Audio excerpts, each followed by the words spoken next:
Yeah, the rivet guns are running and the welders are firing. Good morning and welcome to another edition of the Patriot Radio News Hour. I'm Eric Cedarstrom, your favorite right-wing wacko extraordinaire, and we're live on this 16th day of June 2020.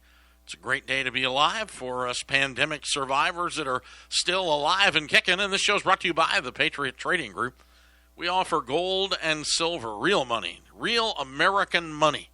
Things that our forefathers and our constitutionalists thought that you should have, things that can't fly off of printing presses, labor-intensive, things that require helmets and pickaxes so you can increase money supplies. You know, old-fashioned, antiquated ideas. And we can help you maintain those values if you call us at 1-800-951-0592. You can also head out to the Information Superhighway. I don't know if anybody calls it that anymore. At www.allamericangold.com. That's updated daily with news, prices, everything. Of course, the internet, the Al Gore internet. My cousin Mark said he was talking to his wife about what's an algorithm, and she said, well, that's what Al Gore invented.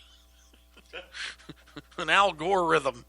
All right, I'm sorry. That laugh in the back, the chuckle is Joe Jaquin, president of this great company. The nephew runs the show here, does a great job. Thanks for being with us today, Joe. Glad to have you. How you doing this morning, man? It's been a busy morning, Eric. A lot of things to talk about.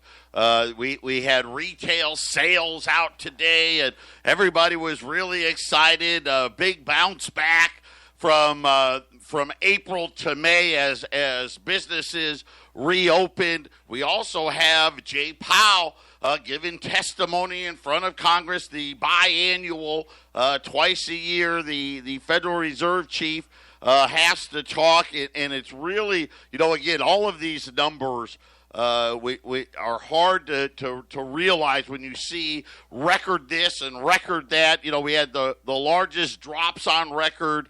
This seasonally adjusted retail sales number today was the largest increase on record.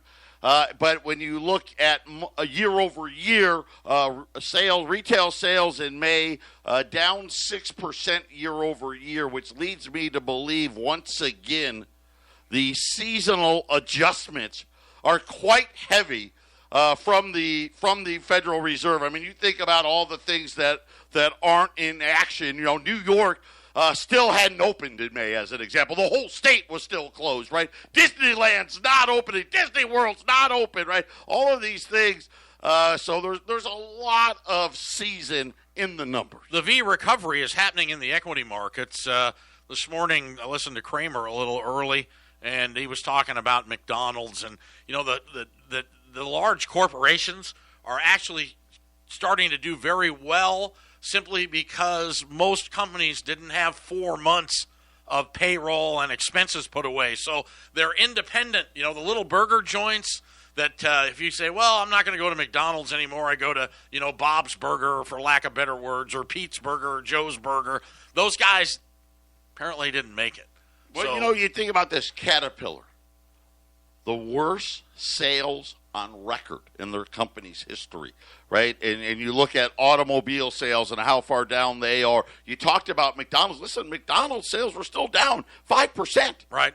Yeah, I know, which normally would be what? I think that's that would unprecedented. Be disastrous, but unprecedented for that franchise. Considering what it was down in April, it looks better. Yesterday we did the Treasury numbers. We had a guy on our YouTube think that the numbers weren't real. But the U.S. Treasury reported, and it is the Treasury. Yeah. Oh, yeah. The Treasury. You can look it up yourself. Listen, we work hard to get the right news out, and I think the numbers were real. Whether or not you want – what number do you want to look at? Here's the great thing about numbers. Give me a number.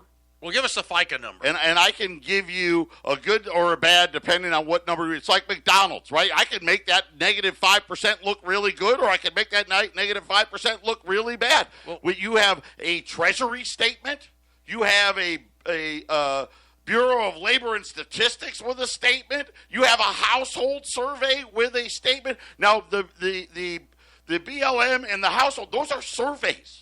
Right. That's not actual data. Did you ever know anyone who was ever called in a survey? Have you ever known anyone? Well, Did you get called? I've been called for a survey and hung up on people. Well, I had someone call the other day, and I told him the Cederstroms were out on their yacht, and they wouldn't. I told him I was Jeeves, the housekeeper, and they wouldn't be back until it was gauche to wear white after Labor Day. So, and he said, okay, he'll call back after Labor Day. So if you want to, when you go to the Treasury monthly statement, they do it every month. You know, that's kind of how you get the budget deficit number for the month. It's off the Treasury. But yesterday the numbers were FICA from the Treasury. Yeah. And they said the FICA numbers from the Treasury are down 33%. 33%. So how is that number down? For a month? For a quarter? For the month. For the month, okay. Down 33%. How does that equate to only 13% unemployment? That is a good question. Now, let me give you another number. Since you want to challenge, great. I love a challenge. You want to out research me. It's never going to happen, but you can try. So let's look at some numbers talking about what's happening in unemployment.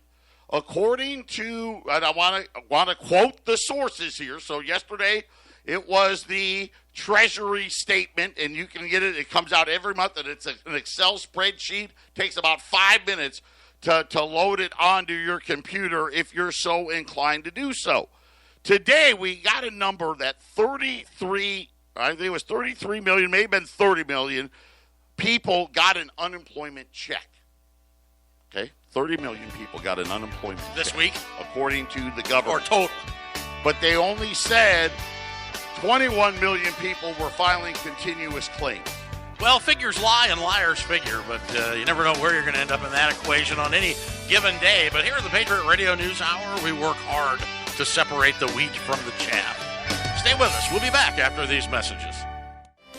Patriot Trading Group, Patriot Radio News Hour. So what number is right? Is the Treasury statement, monthly statement right? Is the Bureau of Labor Statistics, is their number right? Is the household survey right? I mean, how can they be so different? Right? Because everyone wants to know, well, wait, that doesn't work. How does that math work? The math doesn't add up, right? Well, according to the Brookings Institute, okay, they think they've discovered the reason.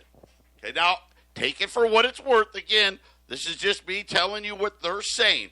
Due to the extenuating circumstances with the government giving the extra $600 and the coronavirus itself is why the numbers look so skewed, at least according to Brookings. But here's what they think happened. They said that their household survey says there's 21 million people filing continuing claims, okay? But yet we know that according to the unemployment rate, those two numbers didn't connect. And, of course, the Treasury Secretary or the Treasury statement says FICA collections were down 33%. They said, here's what they think happened anyway. And, again, this is the Brookings Institute logic. They said for the Bureau of Labor Statistics to count you as unemployed, okay, for you to count, you have to be looking for work for, as not just getting a check. Correct. After the fourth week of, now, if you got laid off from Corona in March. Okay, and you're not looking for work, right, and you're getting a check. After the fourth week, the Bureau of Labor Statistics stops counting you because you're not actively looking. Now, wait a minute. I think, don't you have to be looking for work to get an unemployment check? Don't you have to fill in yes, I went to Vandalay Industries? Well, I think, again, again, this is Brookings, not me, because that is true. I believe that to be the law on unemployment. Right, I think it's on the form. You have to actually pretend to be looking, but I think because Corona, you were given a hall pass. Now, Brookings says that was 6.3 million people. Okay. That still doesn't get us where we need to be, Eric. However, what they said was there was an additional 5 million workers that were temporarily laid off.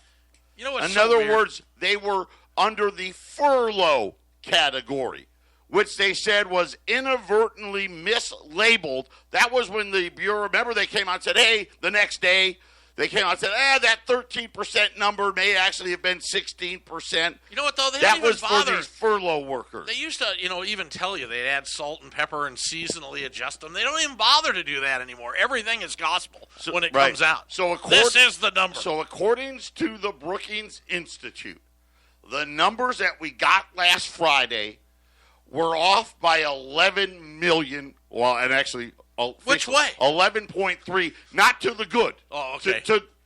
Was worse by 11.3 million people. When you do that, all of a sudden, the Treasury statement makes a lot of sense. So those two numbers kind of go together. If you do, that's where Brookings. So Brookings, I'm guessing, Brookings Institute, and again, you can. Who owns the Brookings Institute? Well, you don't. And again, are they left leaning, right leaning? You sure it's not Brooks Robinson's family? Or are they bipartisan? I don't know. Listen, this is just one group trying to explain the difference, and I'll say this. That kind of makes sense to me because that's my feeling on it. So you weren't lying yesterday, just making up numbers? Yeah, I don't actually do that, believe it or not. Joe, I think you need to get madder, and I'll tell you why. Because there was a study. It's all over this morning. I want you people to sit down and shut up. We're on the radio. It says, poll, Americans are the unhappiest they've been in 50 years. It's been rough on the American psyche, folks, and the U.S. are more unhappy today than they were 50 years ago. You know what? It's true. Ask my wife. I believe that to be. I mean, I'm not 50 yet, but I feel like when I was in my mom's womb, I was happier. I can tell you, it's tough. All you people have been married for decades, and my wife and I kind of get on each other's throats. I still haven't been to a store in 2.5 months. We haven't been out to dinner in 4 months. You're the problem. I know. And everybody out there listening. Okay? All of you know people like Eric. All of us do. Right. I mean, I'm not, obviously not liberal, but I do take high blood pressure pills, which apparently makes me in one of the camps for being at risk for getting stuck on a ventilator. I don't really want to get on a ventilator, nor do I really want to go in a store anyway, but I do kind of miss taking the missus out for dinner on Fridays. I'll give you another story. So everyone knows, and my oldest son plays football in Chicago for Lake Forest. We got an email from the school yesterday, and actually I think it was 2 days ago, to be honest, that said we're canceling all the dorm reservations. Because all the kids, I'm rooming with you. Well, yeah, you got to book your room a year in advance, right? They canceled all the housing contracts, and they essentially are going to cut in half the number of students that are allowed to be in the dorms, which means I don't know what happens to the enrollment at the school, but if you were in a 2-person room, it's now a 1-person room, a 4-person room is a 2-person room, so on and so forth. What the hell is that going to do? I mean, really, if everybody has to wear a mask. Yeah, I know. All the high schools here. Classes, same thing. Every class size, and again, it's a smaller school, so class size probably not that big of a deal, being 6 feet apart. No word on whether they'll allow sports to be played. The football coach yesterday told my son that he thinks they're going to play, but there's going to be no fans allowed. Yeah, there's no way. The dollar's going to collapse, ladies and gentlemen. You can just count on it. There's just nothing they can do. Now Trump's down to $1 trillion in stimulus. No. So I figured it out. Okay. So they're talking about $1 trillion for the states. Trump's trillion is for infrastructure. Oh, right. That. So you take the trillion for the states plus the trillion for Trump. That's $2 trillion. Then you've got to factor in are the unemployed or the mystery people, whatever category or bucket they want to fall into. I don't know which. Are they going to get another stimulus check? That would be more money. So right now, no more stimulus. End of July, you don't get an extra $600. That ends. The waivers for mortgages and rents comes to an end. All of that stuff would come to an end right now, and you would have a package of $2 trillion. Well, this morning on Fox News, I was up early. I was digging tree wells. You guys, you older boomers like me understand that you get up early and get your work done. It's kind of nice. And but on the screen, because they had Powell talking on the screen. Now this is the difference between 2 and 1 and 3 and 5 and $7 trillion. Is the Fed has now opened up a municipal liquidity facility.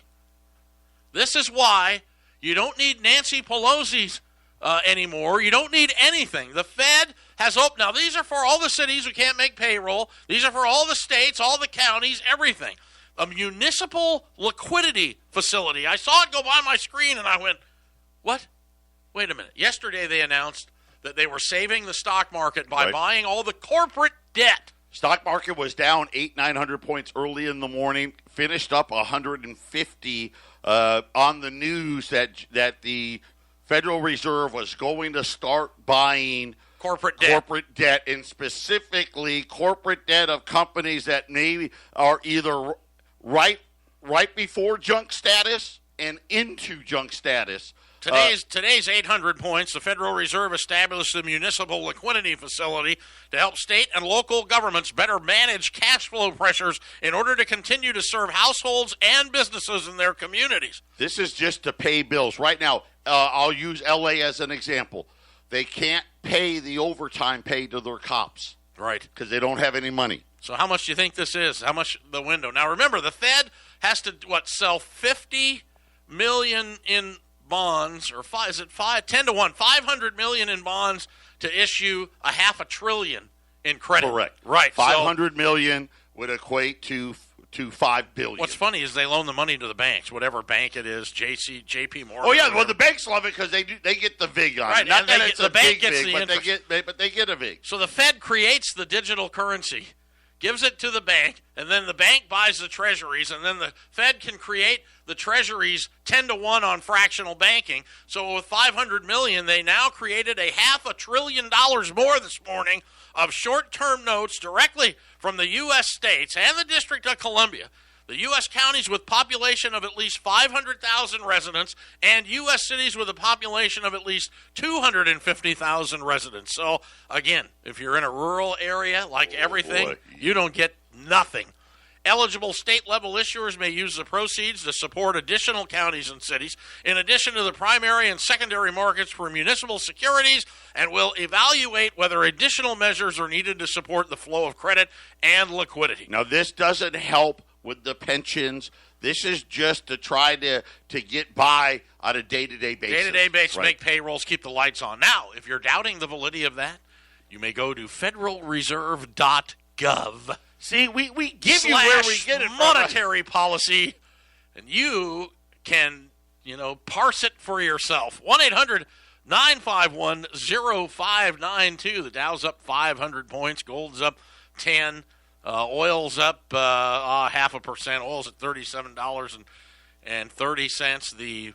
The equity boom created by stimulus, and this is what everybody knows, every trader knows, that we may be either the only way that we're going to get out of this horrible predicament, and this is not just here in America, this is a global issue, is going to be a vaccine.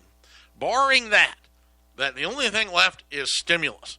So stimulus has to bring everything back to where we were to pre-pandemic levels, not just in America here, but worldwide. Now, while that's going on, there's Chinese trade wars that Joe and I figured out what it was all about.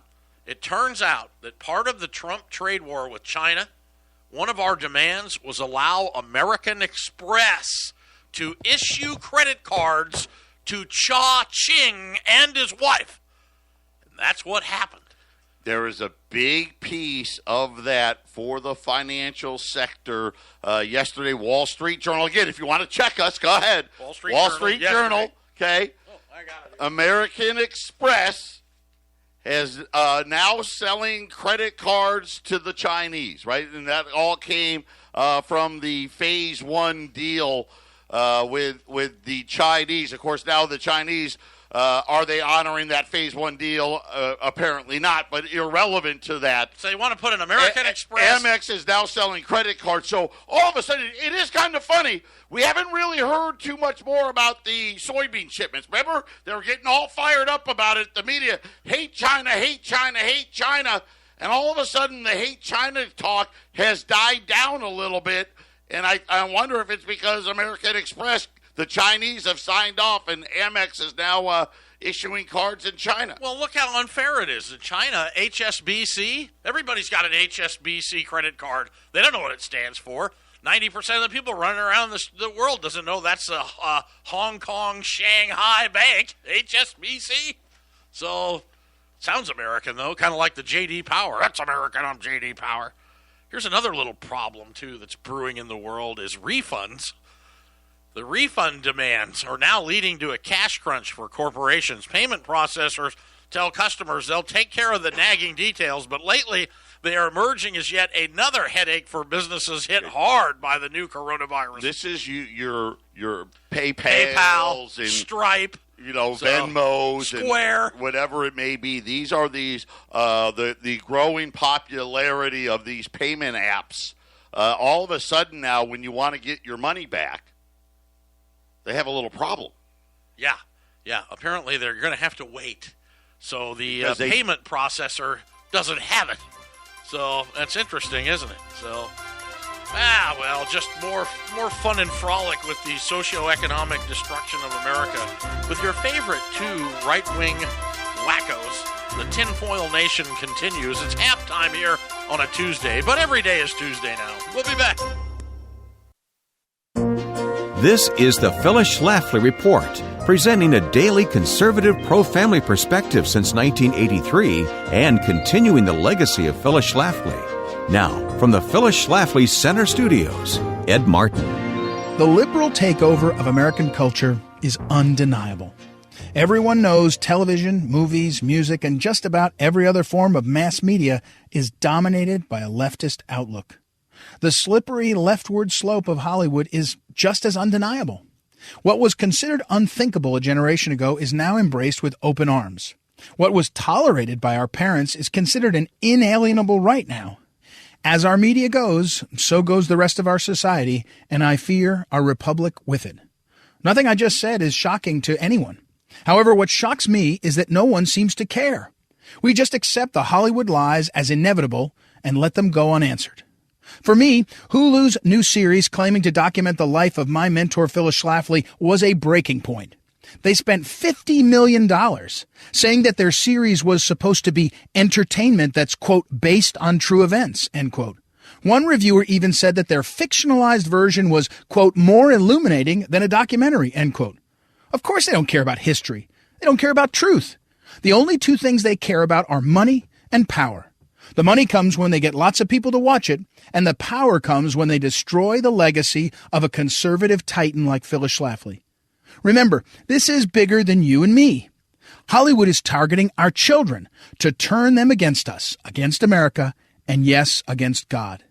The average age of a Hulu viewer is 32 years old. That means there are a lot of millennials and even children of millennials hearing the conservative arguments of Phyllis Schlafly for the first time ever, but through the lens of Hollywood. If that doesn't scare you, I don't know what will. We can't just shrug off this problem and hope it'll go away. If the last few decades of cultural decline have taught us anything, it's that the problem is only going to get worse if we sit idly by. We need to carefully screen what media we allow into the lives of our children. And we need to fight back and give children a conservative perspective. We need to do that by supporting upstart conservative media. It's time all Americans get back into the fight to reclaim our culture. This has been the Phyllis Schlafly Report from Phyllis Schlafly Eagles. The hypocrisy and lies of the liberal media are alarming and even incite public unrest. But the fake news and the commentators who slant coverage are finally being exposed. At phyllisschlafly.com, we promise to provide timely alerts and take effective action on your behalf. That's phyllisschlafly.com. Thanks for listening, and join us next time for the Phyllis Schlafly Report. Hey, thanks for tuning in and staying with us. We really appreciate you taking time out of your busy lives to allow us into them. Don't forget, we got the new gal out front. She's soloing today, Brooke, Babbling Brooke out there. So you guys be nice to her, okay? She's a perfect fit here at Patriot. She came in from history, country background history. She's got family in Idaho, raised with the 4Gs. And she's getting it. She's picking up on this really fast. So And you know what's funny? You people are just so awesome. We love all our listeners and our customers. Is some will actually tell her what to do. Okay, now you give me my trade number. She did. She said that the other day. They The just guys are like, here, let me tell you what to do. well, she's doing a wonderful job. She's catching on quick. I don't know. You got lucky, but I tell you, this company has. I've always thought the radio station up 1360khnc.com and Patriot. We've just been lucky. Just incredible Divine intervention. So. Brian with a Y. And by the way, I hate to bring up radio business because we're simulcast everywhere, but 1360 KHNC, our cup runneth over. We are almost full now on the weekends. We're getting really close. So, I mean, we've worked really hard. We have a big meeting on Thursday. We'll have the website updated with the new shows by Friday morning.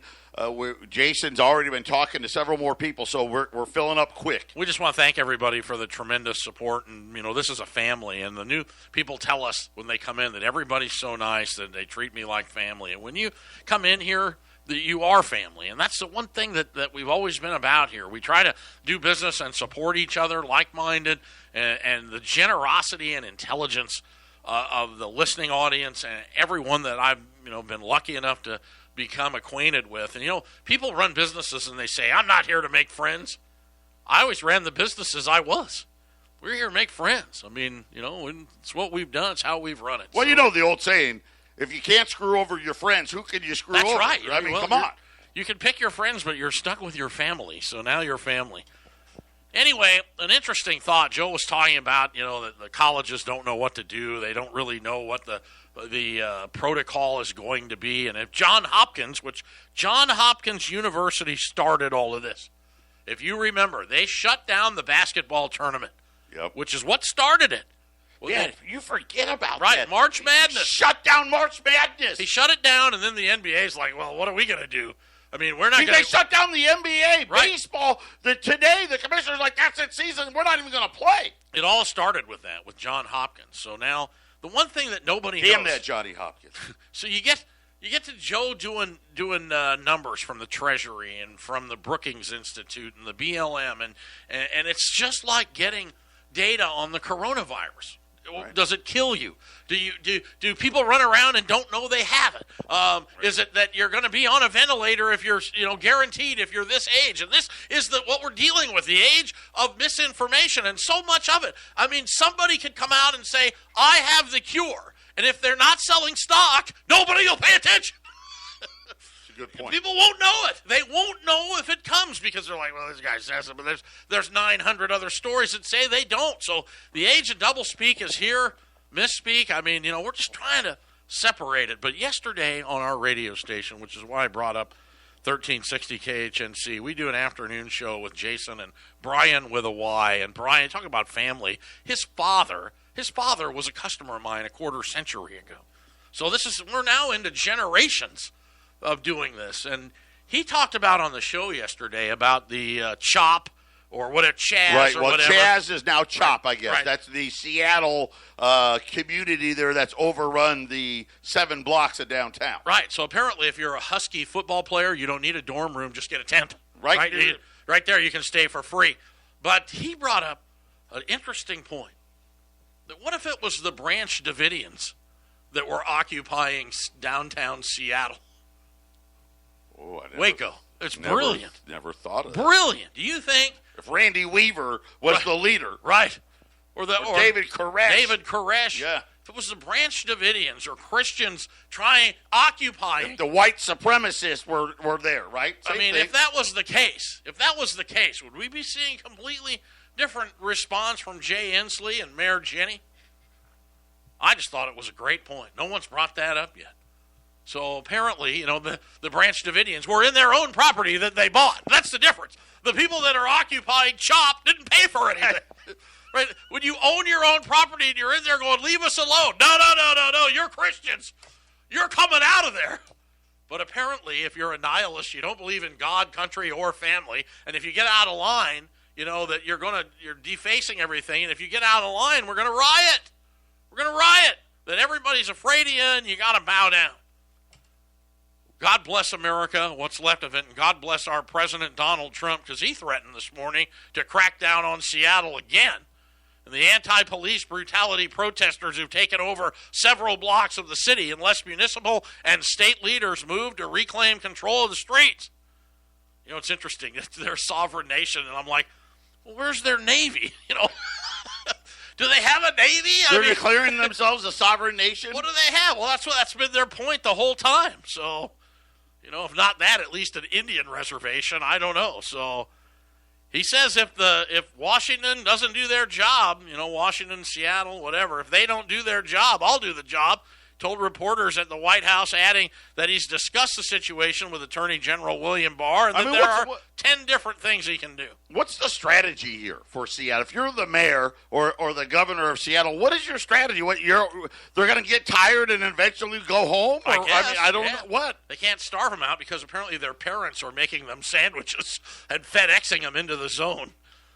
But Trump wouldn't say how much longer that he's going to allow the protesters at the Capitol Hill Autonomous Zone, Chaz. We all know it's CHOP now, the Capitol Hill Occupied Protest is what that stands for, if you're keeping track of acronyms. I know as a resident of Arizona, I did not like Chaz because it ended in AZ. Right, yeah. And the Chaz. Anyway, we have a governor who is stiff, he said at Washington, Governor Jay Inslee, and a mayor who said this is a love fest. She did, too. The president's been assailing Seattle and Washington now. But again, don't forget. This is the divide in this nation. The bikers say they're going to fix it 4th of July. This is the divide. Where you would think the residents of Washington would be losing their minds. Where's their voice? Right. Where's their voice? And again, there's not enough of them. Well, because the whole thing, every press in Washington is liberal. The whole thing. That's what I'm saying. We've lost. I mean, we're losing here. The socialists are winning, and Seattle's a prime example. Again, Branch Davidians downtown wouldn't have gone this long. Well, that wouldn't have lasted a day. Oh, so. Let's check on some more liberal places. At least 7 Minneapolis police officers have resigned, and 7 more in the process of doing so because of lack of support and department-wide criticism from city and state officials following blah, blah, blah. 18 in Atlanta now have resigned. Did you see Florida? Florida said, come on down. The SWAT team in Florida resigned. How did Florida? Why? Because it's all a bunch of old gummers? It's all a bunch of curmudgeons, right? So I guess all of us baby boomers are down there, right? We're not going to put up with this nonsense. Florida has now become a conservative hotspot of all places. So, I don't know. But you live in interesting times. Be careful what you wish for. You know, we can have a riot, but I don't think we can all get the day off. So, Patriot Radio News Hour will continue. Stay with me. You're listening to Voice of Reason in the world gone mad, no doubt about it. Patriot Radio News Hour, I'm Eric Cedar-Strum. Thanks for tuning in today. We really appreciate it. So much news. You can't even get to it all. I mean, there's the misinformation, disinformation, a lot of information. I mean, it's just all information everywhere. It's really hard. And I know you try to be particular about what you hypothesize as you digest all this, but it is amazing. You got to admit, it's even worse than, we ever even predicted here. And let's face it, that's not easy to do. I'm the ultimate catastrophist. So. Yeah, I mean, who predicts Seattle's 7 square blocks of downtown Seattle is going to be an autonomous nation and nobody's going to do anything about it? Some of their demands are similar to what South Africa, Nelson Mandela, Robert Mugabe, now they're talking about because they want white farmers to release farmland. Did you see that yesterday? So that's right out of the Mugabe playbook. Zimbabwe, and you're like, well, I don't think that's going to fly here. Because the American farmer, the family-owned farms are at an all-time low, and the corporations run everything, and I'm sure they're just laughing. But, again, it's just nuts. Now, Speaker of the House Pelosi likened a police chokehold to a lynching last night on CNN. How are you supposed to restrain people? It's like, we all live in this kumbaya world, and nobody ever gets out of line. It's just the evil police. So, yeah, she told CNN's Wolf Blitzer that she sees no reason why the Republicans wouldn't support a ban on police chokeholds. You know, your father-in-law, God rest his soul, my brother, when he got home from the Marine Corps, that's the first thing he did. Put a carotid choke on me till I passed out to see if it really did work. It's just a test. Yeah, when he got home from boot camp in the 70s, we just stayed away from him for a long time. Bank of America finds 78% of investors see market as a tad bit overvalued. The risk appetite surged in June as investors have reduced cash holdings and hedge funds have piled into equities. But most money managers think the stock market is overvalued, according to BOA.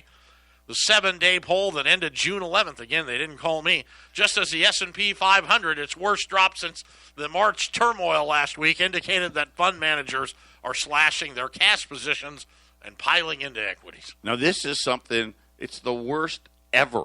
Think about the stock market bubble there in the tech bubble. Well, we don't know yet till the earnings come out. You know, because Alan Greenspan called it irrational exuberance, right, and tried to claim, well, I told you that it was too frothy. These numbers are higher than then. The April, May, June quarter, so hang around for July, should be quite interesting.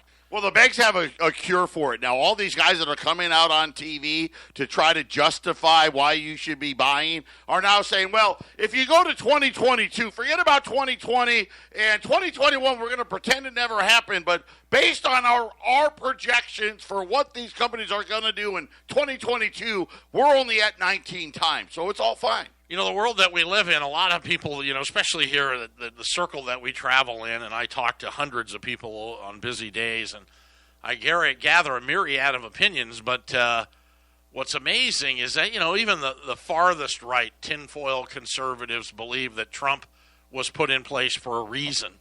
And really, when you look at it, the number one story today, which we haven't gotten to, which we're going to now, is Stephen Roach did a interview on the U.S. dollar, that the strong dollar era may be doomed. Now, we have a president who doesn't want a strong dollar. We're trying to compete globally and bring manufacturing back to America. We got a Fed that's backed him up. We're heading into negative interest rates. We're at zero. Heading into negative will be the next leap of the creature. And we don't even know. They have so many programs now. They're buying everything. Right. They're buying they don't ETFs, even need Pelosi. They're buying debt, they're buying this, no, they're today buying was that. the municipal window. You know, how many times have they opened up a municipal window? Anyone at home want to play along with us? This is the first. I was just going to say, never. It's never happened. Ever? Cities and states are now banks that they can borrow from the Fed to make their payroll. So they papered over all of this. So how long can you continue to print money? When I came out of retirement 4 months ago, the first show I did was look up hyperinflation on Wikipedia. It's very simple. Hyperinflation comes from the creation of money without correlating goods and services. This is what we're doing. Now, do things happen right away? No. And thank God.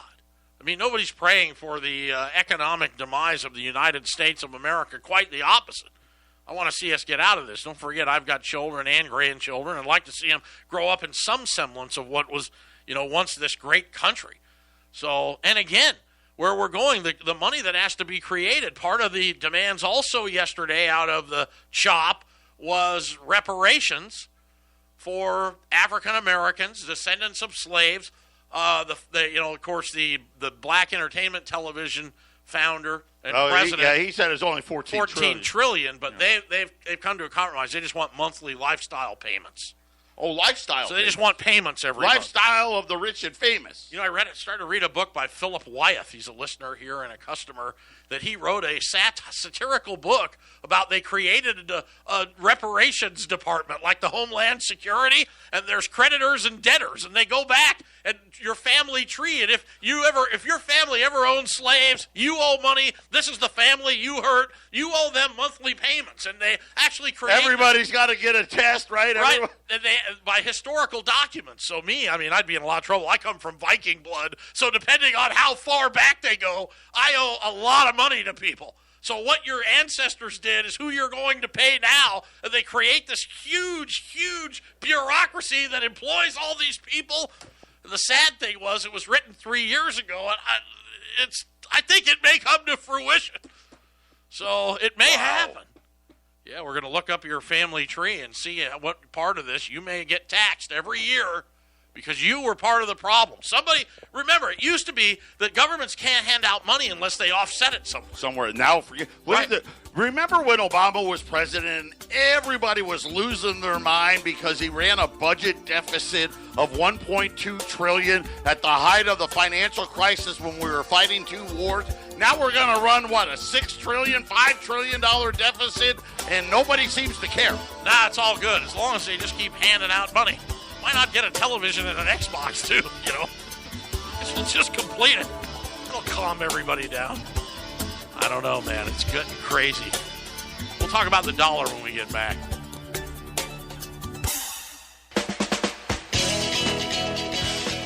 Final segment, man. I'll tell you, I could do another 2 hours today with what I'm looking at. U.S. economy, according to Stephen Roach, has been afflicted with some significant macro imbalances, to say the least.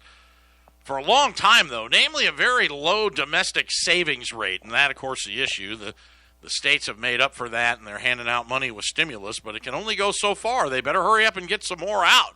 We got chronic current account deficits. The former Morgan Stanley Asia chairman told CNBC's Trading Nation yesterday. He says the dollar is going to fall very, very sharply. His forecast is for at least a 35% drop. So let me see. That's what does that add on to gold? That puts gold gets us up to about $8-9 grand, which is where we're heading. I tell you, we're going to 20 grand. It's going to take a massive inflection. I mean, something that they just can't paper over, and the gold markets go crazy. They'll probably shut them off. Now, the old low. They'll probably shut the gold markets off, I'm calling. Was in the low 70s, 71 and change, 72 was the old low on the Finex, the dollar index. If Roach is right, we'll be seeing a number in the low 60s before it's over. Unprecedented, which just has to. They just can't keep printing money. And by the way, the equity markets, even besides the 1,800-point drops, just get used to those. When they back it up with another and another, then the stimulus money comes toot sweet. I mean, like right now, bang. That's the only way they hand it out. Otherwise, they're like, yeah, we got it here. Look how good everything is. It's not good. There's no way out of this. I'd like to tell you there is. If I told you that everything was going to be okay and life was wonderful, we would have 1,000% more listeners. Right. I didn't come out of retirement because I thought that everything's going to be okay. Quite the opposite. I don't think it's going to be. I think the dollar's going to collapse. We're going to default on our debt. I believe that people that aren't financially prepared with the correct product are going to have to get in line right in Seattle. Just go downtown Seattle, just every city, because the money isn't going to buy anything. Figure it out. We got an economy around 20 to 21 trillion GDP. And this year, the federal government all by itself is going to spend over $8 trillion. And things aren't getting better. The summer has not abated the virus. We just reported, almost 2,400 right. Arizona cases and Florida, huge increases in the numbers. Florida, 2,700 plus new cases. Arizona, the previous high was 1,600, 2,395, I think. So let's call it 2,400 new cases here in Arizona. And Open Table came out and said, as we're seeing the spikes now in the states that have opened, restaurant reservations, which had been improving, fell off a cliff, down 78%. And again, as I said earlier, they can tell you anything about it. Nobody knows. I'd like to see, how about 60 Minutes? Put 100 coronavirus survivors of all ages and put them on and say, what happened to you? What happened to you? What happened to you? What happened to you? What happened to you? I think it would help. Going, I had it. I got sick. I was out for 2 months. I was out for 2 weeks. And you keep hearing people have it. They don't even know they have it. So right. You don't know what to expect. What is it real? What is it, man? Should we be scared about this, or should it be a nothing? I don't know. They won't let us know. That's the problem. I don't know. It's crazy. It's just crazy. But it can't keep people afraid if you give them all the facts. Right. If they keep you afraid, which may be the point, right. As we head into the globalist society and the one world currency, which is probably coming here. So gold's up 11, 1732. Silver's up 30 cents, 1770. The Dow's up 600 big ones. As Jay Powell's going to bail out everybody. Everybody, yeah. Get your municipal window. See, we should become our own city. You think CHOP will get a check? CHOP can go to the Fed window. They're a new municipality. God bless everybody. We'll see you tomorrow, good Lord willing. Thank you for turning in, and I really mean that. Thank you.